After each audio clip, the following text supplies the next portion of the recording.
So with this is Mr. S. Sudhakaran. So to start with, my first question to you is how Gen AI is helping India's technological landscape and digital economy.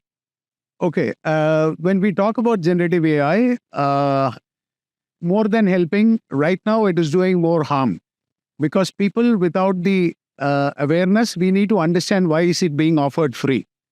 Nothing is, there are no free lunches in this world. Yeah. So today, what essentially these platforms are doing is they're using you as a data pipeline to train and perfect and refine their model, which is actually growing into the next level.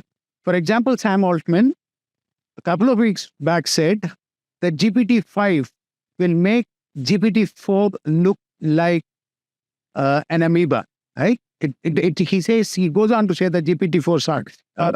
If that is what GPT is growing, and if India is not building its own real foundational, real LLM model, we are in for serious trouble because these cognitive AI frameworks are strategic technologies which could be weaponized. And we have still not understood this as a country. So my next question is where does India stand in Gen AI as we compare to the West? Zero. We've not started it. And I have mentioned this in my report. I've given it to the concerned government departments.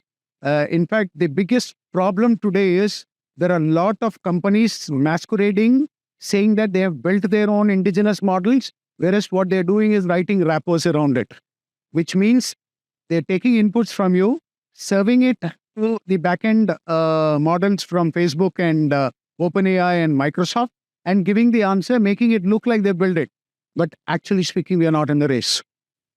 So my last question to you is can India become the AI capital of the world in the near future or by 2030? The way that we are going right now, we cannot. Because we simply don't have the plan, nor we do have the process, nor have we invested the kind of money that is required to build. Of course, there are government announcements, but the policies are not hand in glove because as a startup, I can tell you, I've been with most of these processes.